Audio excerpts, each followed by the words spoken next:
Fala, senhor. E aí, galera, tudo bom? Bom dia aí. Muito bom. Gente, acho que foi me mandado uma mensagem para vocês que estava dando problema. Pode falar que já foi arrumada aí, para eles podem ir entrando. Vou dar mais um tempinho aí. Enquanto isso, eu vou arrumando aqui as coisas. A gente vai ter aula até 10 horas, senhor? Isso. Eu tô me sentindo, tô me sentindo. E hoje, Tô me sentindo, tô me sentindo. e hoje vai ter que ser um ritmo um pouco mais acelerado, que a gente tem bastante coisa para ver. Só deixa eu responder aqui a coordenação.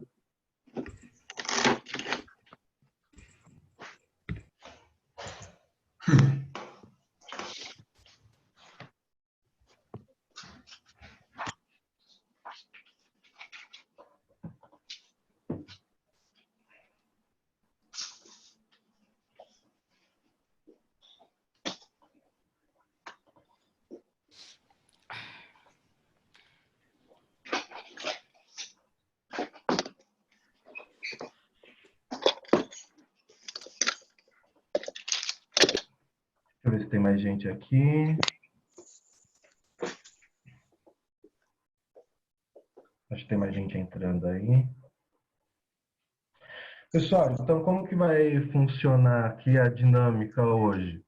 Enquanto eu for falando, né, é o mesmo processo, eu vou deixar o microfone de vocês no mudo, mas parece que aí vocês têm um dispositivo para levantar a mão, né, para sinalizar aí para mim que quer fazer alguma pergunta, vocês podem acionar aí que daí eu libero o microfone de vocês.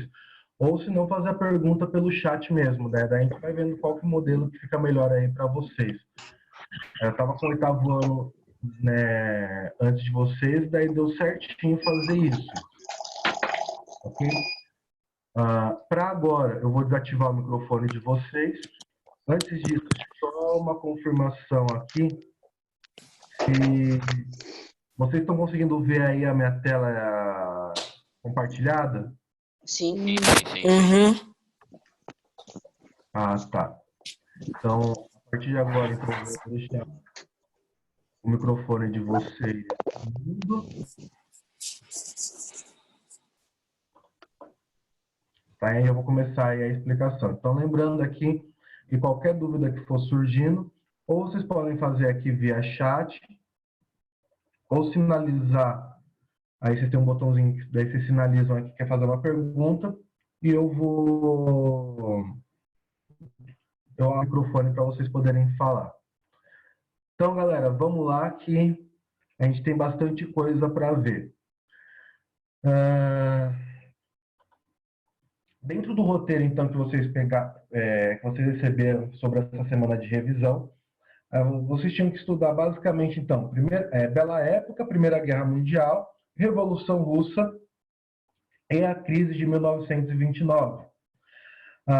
Eu vou pegar aqui, para conseguir dar tempo de falar tudo certinho, tudo, eu vou explicando de uma forma mais rápida. Se tiver muito rápida a explicação, aí é só vocês irem falando comigo, tá? Tá ok?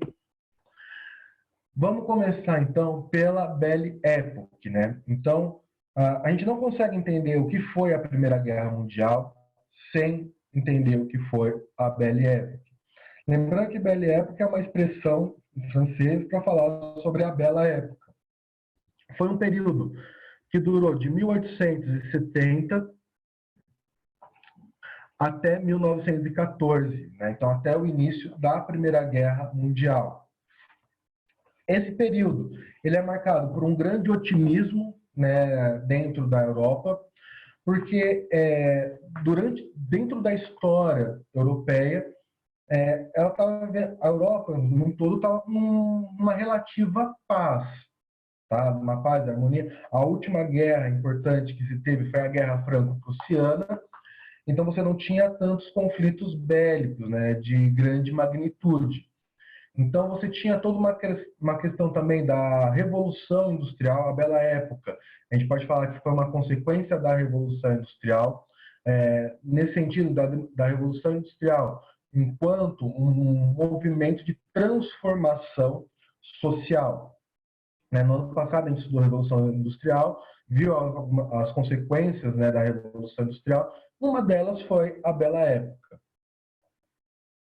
Dentre as transformações sociais que a gente pode destacar aqui da Bela Época, está na área artística, que é com o impressionismo e a arte nouveau, né? Lembrando que a arte nouveau ela vai ser usada principalmente na parte de arquitetura, né? Os elementos da arte nouveau, os elementos tanto do impressionismo quanto da arte nouveau, fala aqui em relação à página 4 e 5 da apostila. O Bruno perguntou o que são Balcãs. Ô Bruno, essa pergunta eu já vou responder logo menos, né? Na hora que a gente entrar na Primeira Guerra Mundial. Se eu não me engano, tem um mapinha aqui que daí eu te mostro a região dos Balcãs, mas é uma região geográfica, ok? Então, além da questão artística, né, do impressionismo e da arte nouveau, nós temos aí também o surgimento dos cabarés como um espaço de diversão, entretenimento, até uma nova forma de dançar. Nós temos aí como a expressão máxima de toda essa transformação a exposição de 1900, que era uma exposição para marcar justamente a virada do século.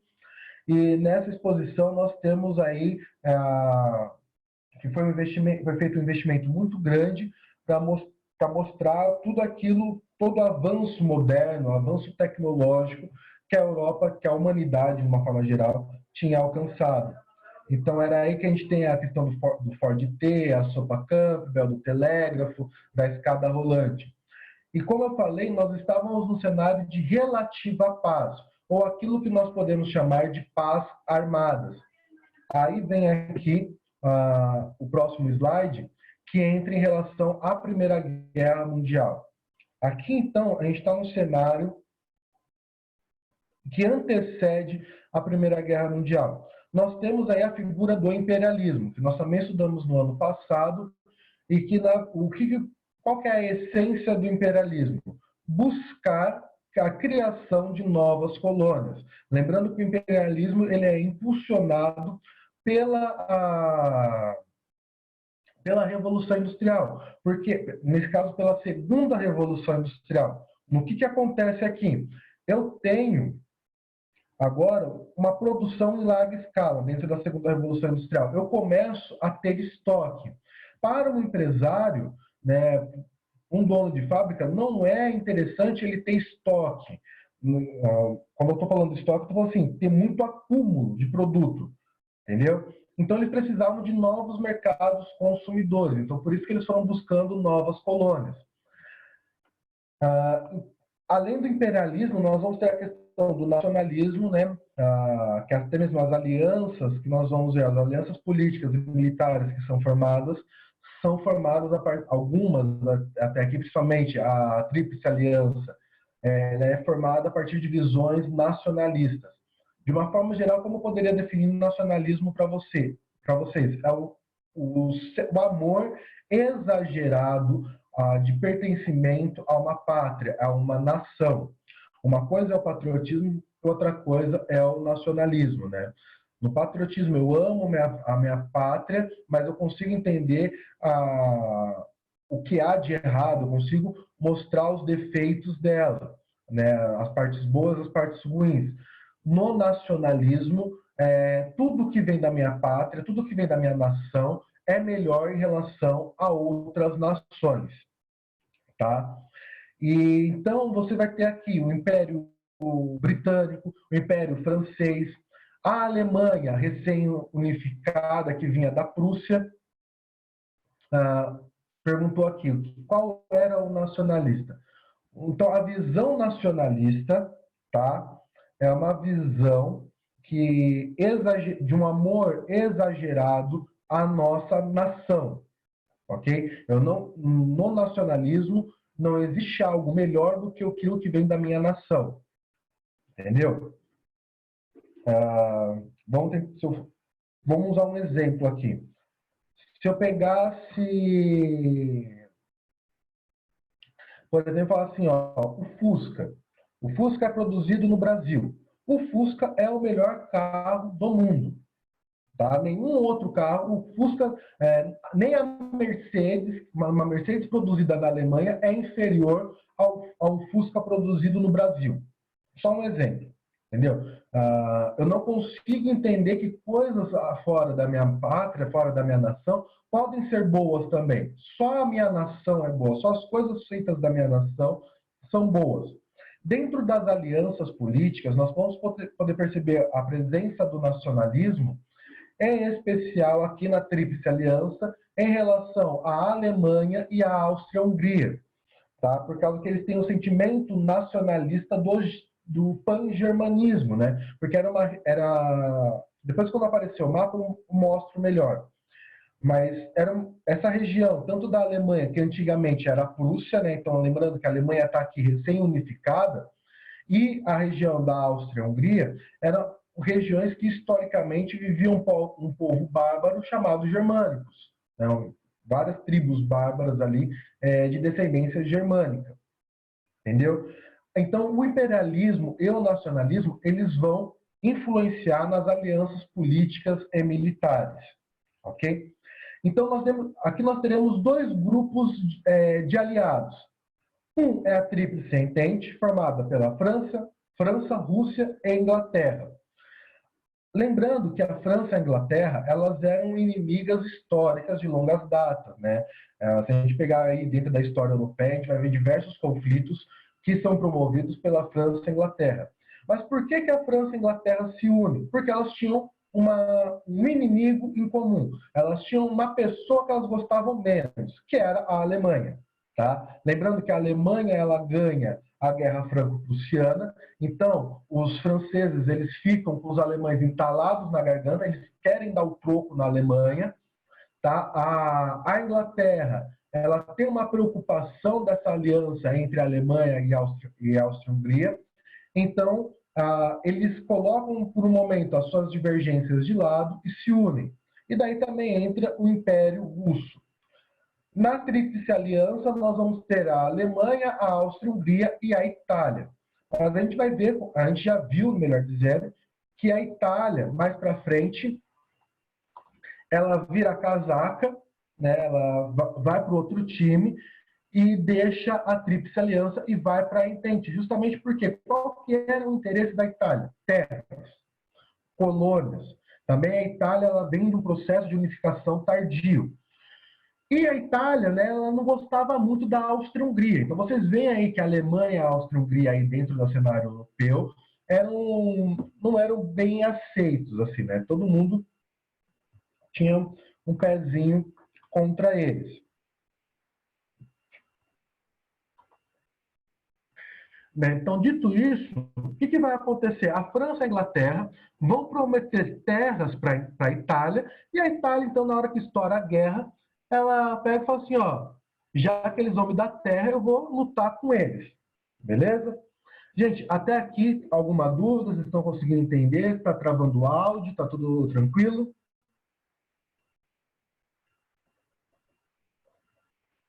Se tiver travando, vocês podem falar aí no chat. O que marca o início da Primeira Guerra Mundial?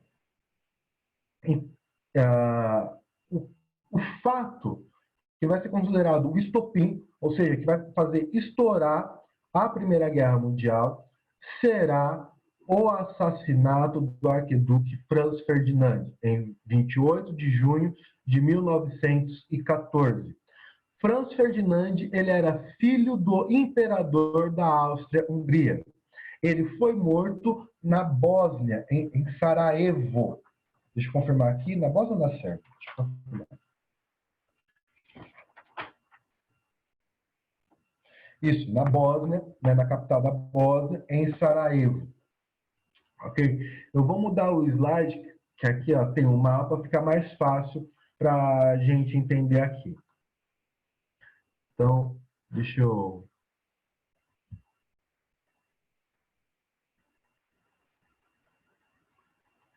Então, o Bruno, já respondendo a sua questão, o que era a região dos Balcãs? Em especial, é essa região aqui, ó.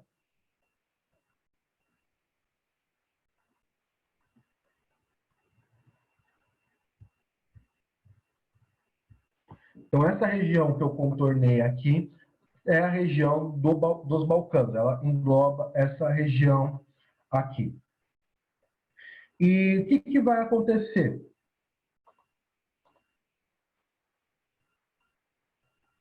Sim, eu que desenhei aqui. Agora, pelo que eu vi aqui, tá bloqueado para vocês fazerem desenho. Só eu que estou fazendo, que eu achei que fica melhor. Deixa eu ver aqui. Sofia levantou a mão.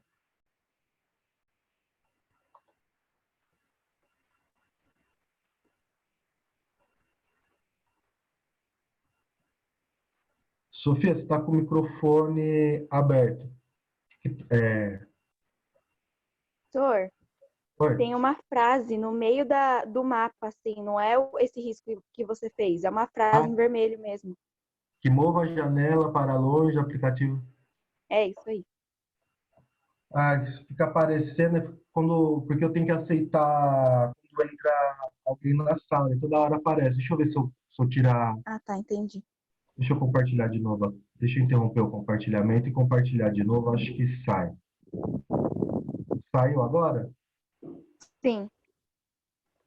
Tá. Mas isso acontece mesmo. Mas vamos ver se não atrapalha a próxima vez. Então, como eu estava falando aqui, ó, toda essa região aqui era a região dos Balcãs. Beleza?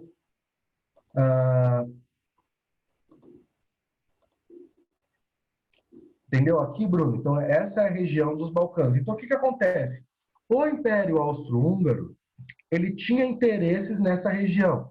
Então, ele vai anexar a Bósnia, pensando posteriormente em anexar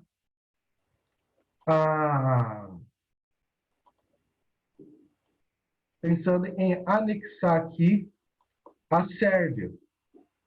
Aí, o que vai acontecer? Um grupo, né, de sérvios apoiado pelo Império Russo vai fazer um atentado contra Franz Ferdinand em Sarajevo e vai matar o filho do imperador. Então, você junta toda a crise que você tinha da região dos Balcãs, né, dos interesses do Império Austro-Húngaro em relação à região dos Balcãs, com a morte do filho do imperador, e aí nós temos a Primeira Guerra Mundial. Eu peguei esse mapinha aqui porque aqui a gente vai fazer aquele famoso jogo de setas, maravilhoso, lindo, para vocês entenderem o que foi a Primeira Guerra Mundial. Tá, então eu vou usar aqui, deixa eu ver, o vermelho mesmo, deixa eu pegar aqui o formato. Então, o que vai acontecer?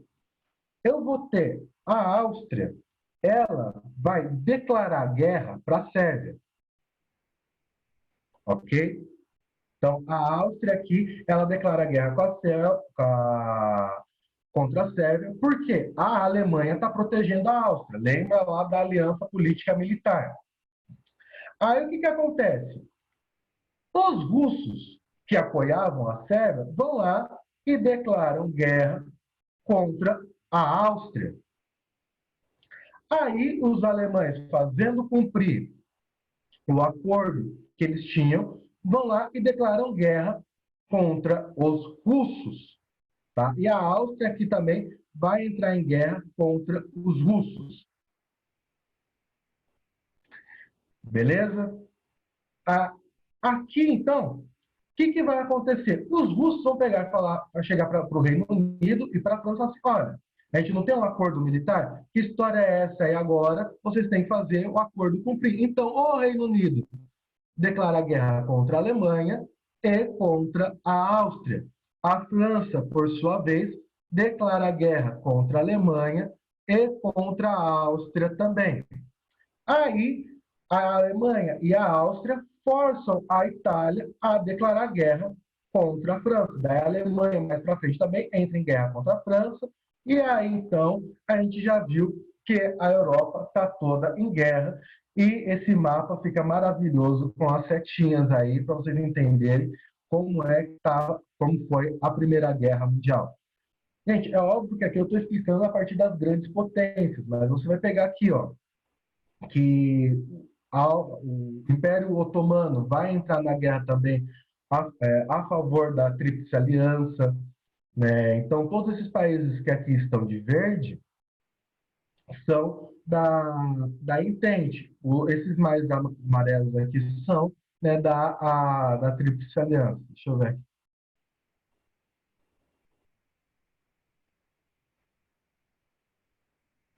Tá, então, ó, foram feitas duas perguntas. Primeiro, para eu explicar, para eu falar tudo de novo. Ô, João, você está pedindo para falar tudo de novo essa questão dos conflitos, das declarações de guerra? E o Bruno, por que no mapa a Itália vai ser considerada um país neutro? Ok, então vamos lá.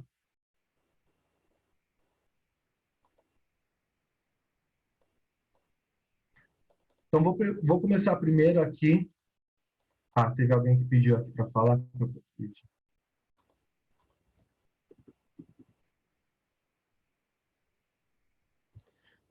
Gustavo, pode perguntar se o microfone está ativado. Eu acho, vai. Está ativado? Foi sem querer? Beleza. Então, vou começar primeiro pela parte da Itália. Por que, Bruno? A início, a Itália não toma partido, tá? No começo aqui do conflito, a Itália ela demora para assumir um lado. Então, ela tem uma postura mais neutra. Embora ela pertencesse à Tríplice Aliança, mas ela tinha uma postura mais neutra justamente porque a Itália não gostava da Áustria-Hungria. Tá? Ela tinha problemas, tinha conflitos políticos com a Áustria-Hungria. E o que acontece? No início da guerra, ela entra contra a França e contra o Reino Unido. Mas, posteriormente, ela muda de lado, entendeu? Mas aqui, esse mapa, ele pega mais um cenário anterior aos inícios do conflito. É que eu peguei esse mapa aqui para facilitar a compreensão das setinhas, que na sala de aula, mesmo fazendo a lousa, ficava um pouco mais difícil, aqui fica mais fácil, né? Que até mesmo na sala eu desenhava muito bem os países. João, eu vou falar um pouco mais rápido, mas para explicar. Lembra, então, que foram grupos de sérvios que mataram o filho do imperador austro-húngaro, beleza? Então, o que acontece? A Áustria-Hungria declara guerra contra a Sérvia, beleza? O Império Russo, apoiando a Sérvia, declara guerra contra a Áustria-Hungria.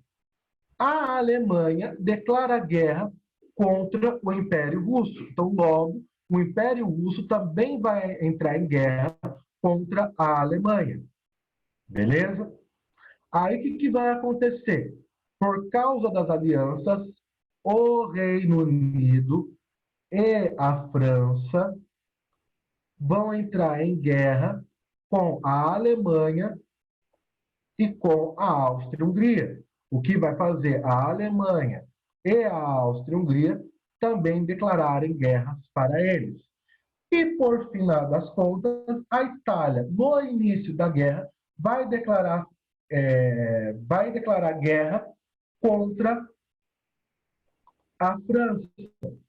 Mas, posteriormente, ela vira a casaca e declara guerra aqui contra a Áustria e contra a Alemanha. Isso nos faz gerar duas frentes de batalha. Deixa eu ver aqui qual foi que eu vou usar. Então, aqui nós temos duas frentes de batalha.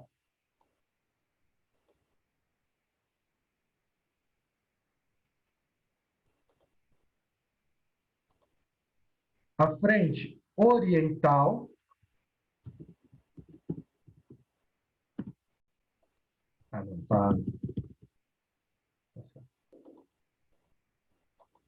né? Então, a gente vai ter aqui a frente oriental e a frente ocidental. Beleza? Até aqui, tranquilo. João, esclarecido aí a sua questão do...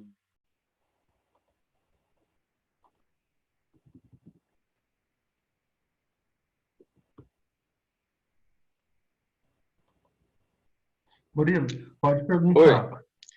o senhor, além da morte do arquiduto, que outro motivo levou à guerra que eu me esqueci?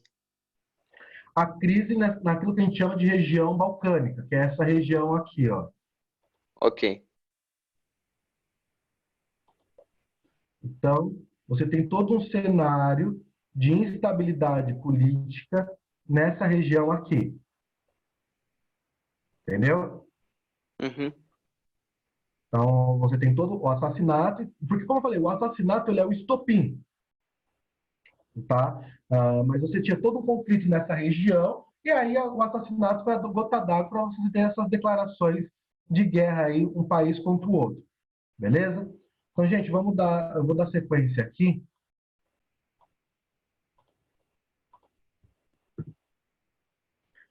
Então, é declarada a Primeira Guerra Mundial, né? A gente já viu que a Europa entra nesse reboliço todo, e aí a gente tem aí as fases da guerra, ok? Quais são as principais fases da guerra, né? Quais são as fases da guerra? Primeiro, a guerra de movimento. Vou voltar aqui naquele mapa. Tá? A guerra de movimento ela foi no seguinte contexto. Vou usar aqui o azul. A Alemanha, né, elaborou um plano no qual eles achavam que a guerra ia ser rápida, tá, gente? Eles não imaginavam que a guerra ia demorar. Então, a Alemanha ia invadir a Bélgica e atacar a França pelo norte, ok? Já os franceses pensaram em atacar a Alemanha pelo sul, uma vez que nós temos que as fronteiras delas estavam bem defendidas. Então, com as fronteiras defendidas, ganharia a guerra quem mobilizasse primeiro as suas tropas. Tá? Então, esse foi o primeiro período da guerra, da Primeira Guerra Mundial, chamada Guerras de Movimento. Mas, ao perceber que a guerra demoraria, tá? Que não seria apenas mobilizar rapidamente os seus exércitos, nós saímos da guerra de movimento, então, para as guerras de trincheira.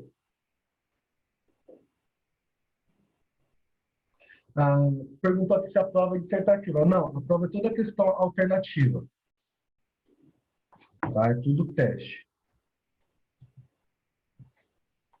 Então, logo em 1914, basicamente até o final da guerra, nós teremos a guerra de trincheiras. Okay? Aqui, ó, tem imagens aqui de como eram as trincheiras. Então, vocês podem perceber aqui pelas fotos que as trincheiras elas eram importantes para defender posição, para poder até mesmo para atacar e tal. Então, como você tinha uma visão que a guerra ia demorar um pouco mais, você começa a cavar então as trincheiras para se proteger. E além de tudo, você tem como aqui perguntou, tipo um pique-bandeira, tipo, quem chegar na capital primeiro ganhava. Guerra de movimento. Isso, a gente pode brincar que a guerra de movimento era mais ou menos isso. Entendeu? Quem chegasse na capital... Porque você pensa que a capital do país é a capital administrativa, né? Então, se eu tomei a capital, eu tomei a administração daquele país. Tá? Então, eles tinham essa ideia. Quem não conseguisse mobilizar suas tropas primeiro a chegar na capital inimiga primeiro, venceria a guerra. Eles percebendo, então, que esse plano e que a guerra demoraria, nós passamos, então, para a fase da guerra de trincheiras, porque as trincheiras são mais efetivas para manter, naquela época, para manter posição, né, até mesmo para se proteger, entre outras questões, porque a gente muda o cenário de guerra, que antigamente era uma guerra mais em campo aberto, agora você tem toda uma preocupação de se proteger, até mesmo porque as tecnologias de guerra, tecnologias bélicas, são desenvolvidas. Beleza? Aí, então, em 1918, nós temos aqui a ofensiva alemã da primavera, porque a Rússia ela se torna União Soviética e sai da guerra. Então, a Alemanha decide jogar todas as suas forças numa ofensiva final contra a Tríplice Entente. Mas a gente percebe que mesmo com algumas vitórias, isso não dá certo. Ô, João, eu vi que você levantou a mão, daqui a pouco eu deixo você falar, só para eu dar sequência aqui para terminar a Primeira Guerra Mundial. Aí, então, em 9 de novembro de 1918, o Kaiser alemão Guilherme III sai do trono, ele decide abdicar, e poucos dias, então, é assinado o armistício e nós temos fim à Primeira Guerra Mundial, que vai levar, posteriormente, ao acordo chamado Tratado de Versalhes. Então, aqui em 1918, eu tenho, vamos acabar com a guerra, vamos encerrar, e só mais para frente, só em 1919, que nós vamos ter aí a formulação de um acordo para decretar assim, as consequências da Primeira Guerra Mundial. E uma coisa que é importante nós observarmos é que, com o final da Primeira Guerra Mundial, quem sai desmoralizada é a Alemanha. A Alemanha ela vai sair aqui como uma grande culpada pela Primeira Guerra Mundial. Isso a gente tem pela questão até mesmo do revanchismo que os franceses tinham contra os alemães da Guerra Franco-Prussiana. Então, a Alemanha perde território, perde exército, e também ela é obrigada a pagar uma indenização muito onerosa para os aliados. Deixa eu pegar aqui, João.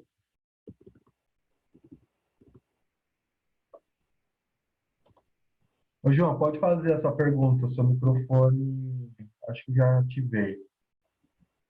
Então, senhor, você pode explicar de novo a ofensiva alemã da primavera e aquele negócio de 9 de novembro? Tá. A ofensiva, vou pegar aqui esse mapa.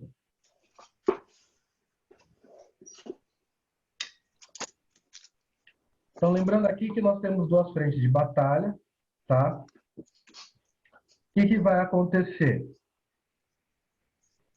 A Rússia, ela sai da guerra. Então, logo, a gente acaba não tendo mais essa frente de batalha. Ok? Então, o que os alemães fazem? Eles decidem, então, pegar todo o efetivo militar que estava aqui e jogar para essa frente de batalha. Então, todo o efetivo vai ser voltado, então, para a frente ocidental. Essa foi a ofensiva alemã da primavera. Ok?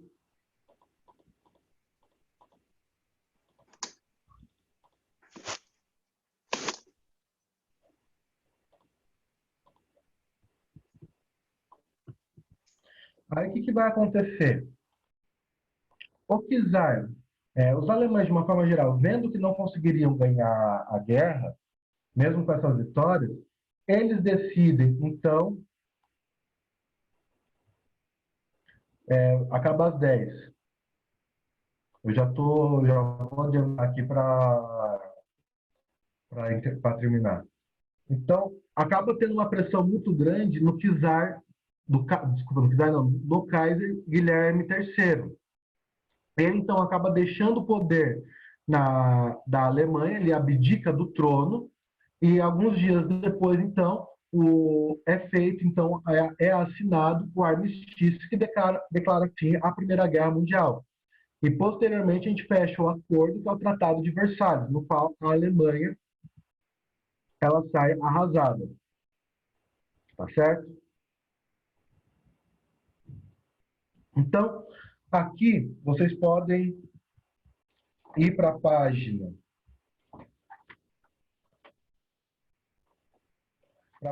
22, que a gente vai falar agora um pouco sobre a Revolução Russa. Para falar sobre a Revolução Russa, é necessário aqui entender, acho que está aparecendo a frasezinha de novo, deixa eu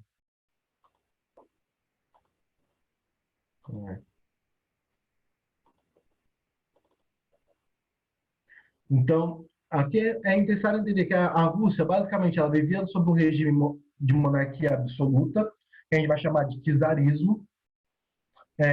Nessa época, o czar era o Nicolau II. Aqui uma característica importante dentro do czarismo russo.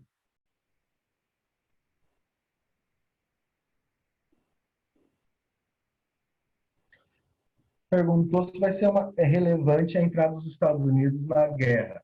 É relevante na questão de você entender que, com o apoio dos norte-americanos, os aliados ganharam. Ok? Que o interesse dos Estados Unidos em entrar na guerra não é meramente por ajuda humanitária, porque eles emprestavam dinheiro para os aliados, e se os aliados não ganhassem, né, ia prejudicar a economia norte-americana. Qual que é a diferença de Kaiser para czar? Kaiser era o título do imperador na Alemanha. Czar é o título do imperador na Rússia. Beleza? Então, nós temos aí o sistema de czarismo, no qual o czar, o imperador, era Nicolau II. Como a gente já viu em aula, ele era totalmente insensível às demandas da população, ele era mal aconselhado e tomava decisões pífias em relação à política lá na Rússia, o que vai gerar uma série de descontentamento em relação aos seus súditos. Dentro disso também é importante a gente destacar o cenário político, né, da Rússia. Na Rússia, embora você não tinha, nesse período ainda aqui, que eu estou falando, um parlamento que depois vai ser convocado, vai ser chamado de Duma, mas você já tinha alguns partidos políticos que buscavam se opor ao poder de Nicolau II. Dentre esses que estão aqui apresentados, destaca-se o Partido Operário Social Democrata Russo. Nesse partido, nós temos aí que eles têm um cunho de pensamento mais voltado para o socialismo marxista. Esse partido ele era fragmentado em duas facções. Os mencheviques, que eram chamados de minoria, e os bolcheviques, chamados de maioria. O que acontece? Os bolcheviques, que é o que nos interessa aqui, eles eram o famoso sangue no zóio, né? Eles queriam a implementação do socialismo por via mais radical, pela luta armada, pela ditadura do proletariado, ou seja, eles eram marxistas mais radicais. Já os mencheviques, eles eram marxistas menos radicais, eles achavam que a revolução, a luta de classe, daria para ser feita a partir de uma conscientização da burguesia. Aí, dentro da Revolução, nós teremos um episódio muito marcante em janeiro de 1905, chamado Domingo Sangrento, na qual, aqui a gente precisa entender que havia na Rússia o que nós chamamos de soviéticos, né? O que seria hoje sindicatos. Aí, então, houve uma manifestação do soviético em São Petersburgo, e o czar ele decide reprimir essa manifestação de uma forma violenta, manda matar todo mundo que estava na manifestação. Então, esse episódio é conhecido como Domingo Sangrento, né, por causa da matança que ocorreu em relação a isso, em relação a essa manifestação dos trabalhadores, né? A gente sabe que com a questão da Revolução Industrial, você tem uma exploração da mão de obra. Isso vai gerar ainda mais, vai agravar a situação entre os súditos e o czar, o que vai nos levar aí para a Revolução de Fevereiro e Março de 1917, onde os soviéticos vão se organizar, vão fazer uma nova revolução, né, vão fazer novas manifestações. Aí, nessa revolução, o czar ele perde apoio das Forças Armadas, porque até então, no episódio do Domingo Sangrento, as Forças Armadas estavam apoiando o czar. É interessante falar também que nessa Revolução de Fevereiro e Março de 1917, você tinha um descontentamento em relação até mesmo à Primeira Guerra Mundial, porque a população russa não entendia por que a Rússia estava fazendo parte da guerra, né? Por que eles estavam lutando? Só por causa de um czar? Então, você tem todas essas questões E aí, então, o czar ele é obrigado a abdicar do trono. A partir daí, instala-se. Em relação à prova, eu acho que vocês têm até quarta para fazer, mas eu não lembro direito a data. Mas assim, a partir, como vocês já estão tendo hoje a revisão, aproveita que está fresco na memória, terminando aqui as aulas que vocês têm hoje, já aproveitem e façam, né, a prova. Não fiquem adiando. A gente vai ter então um governo provisório e aí mais para frente, com a organização, os bolcheviques eles se separam totalmente do Partido Operário, do operário social, e aí a gente vai ter a liderança de Lenin e Trotsky, que vão organizar uma nova revolução em outubro e novembro de 1917. Aí eles matam o czar e toda a família do czar, e a partir daí a Rússia se torna União das Repúblicas Socialistas Soviéticas, né? Com o governo de Lenin. Quando Lenin morre, quem assume o poder é Stalin, que era secretário-geral do partido.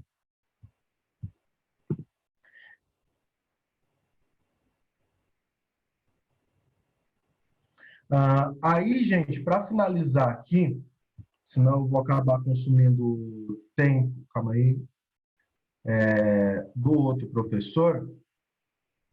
Deixa eu voltar aqui.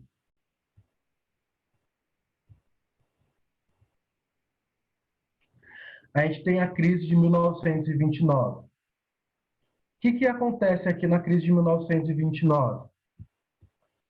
Nós temos aí um cenário pós-Primeira Guerra Mundial, no qual nós teremos uma economia dos Estados Unidos crescente, principalmente por causa da dependência que os países europeus terão dos Estados Unidos, né? Questão porque a Europa está se reerguendo, precisa importar produtos norte-americanos. Então, nós temos uma economia crescente norte-americana. Com isso se espalha o jeito americano de se viver, né? Que é incentivo ao consumismo, né? As linhas de crédito, entre outras questões. Aqui também é importante ter em mente que os Estados Unidos, ele vivia, né, na questão econômica, ele era pautado pelo liberalismo de Adam Smith, né? Lembrando que o Adam Smith ele falava que o governo não poderia intervir no mercado. Por causa dessa dependência europeia, né?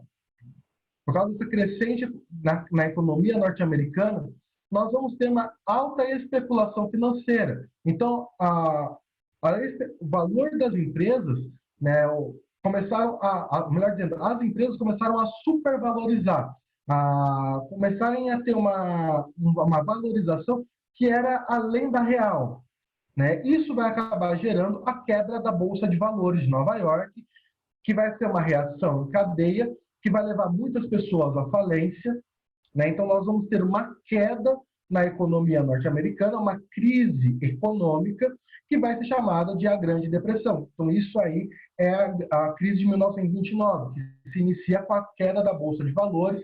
Aí você tem um aumento no desemprego, né? A inflação muito alta. E, para controlar a crise, nós vamos ter que, então, Franklin Delano Roosevelt vai elaborar o New Deal, que é o novo acordo, a partir das ideias econômicas de Keynes. Keynes ele falava assim, olha, quando necessário, o Estado tem que intervir, sim, na economia. Tá? E intervir de que sentido? Então, o New Deal ele tinha sustentação em 3 plataformas: assistência, recuperação e reformas. Então, o New Deal buscaria recuperar a economia norte-americana, criando empregos, melhorando a qualidade fazendo reformas trabalhistas, né? Então, em vez de uma pessoa trabalhar 16 horas por dia, ela só vai trabalhar 8 horas por dia. Isso força a empresa a ter que contratar mais. O Estado aqui ele passa a se funcionar como um banco também. financiando obras públicas, porque gera também empregos, né? Então começa a ter a questão também dos empregos públicos e por aí vai. Então o New Deal, ele é o que salva a economia dos Estados Unidos, ok?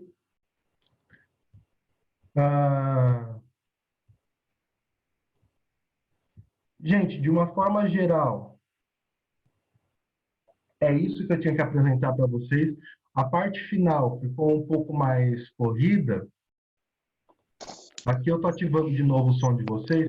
A parte final ficou um pouco mais corrida, mas eu acho que é mais simples de entender do que as outras, ok? Professor, Essa live está sendo gravada, depois vai ser disponibilizada para vocês no YouTube. Aqui perguntou, eu não estava vendo. merda. Por que aconteceu a queda da bolsa?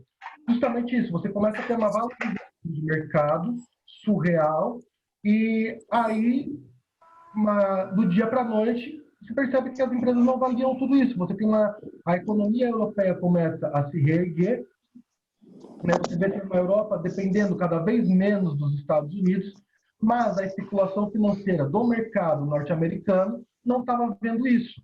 Tá? Então, aí vai acabar gerando uma quebra da Bolsa de Valores. Beleza? Galera, mais alguma pergunta? Não. Não. Não? Então, gente, eu agradeço a participação de vocês. Peço aí desculpa por qualquer problema técnico que teve aí pela demora até mesmo para liberar a aula de vocês. Qualquer dúvida, eu estou disponível na Agenda Edu, tá certo? Como falei, essa live vai ser gravada e vai ser disponibilizada para vocês. Então, galerinha, tchau, tchau. Bom final aí de semana para vocês. Boas aulas aí que vocês têm ainda hoje e amanhã. Abraço. Tchau. Professor! Já abandonou.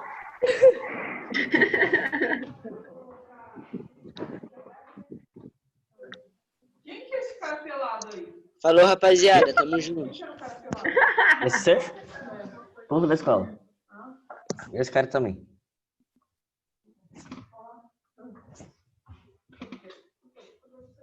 Livre.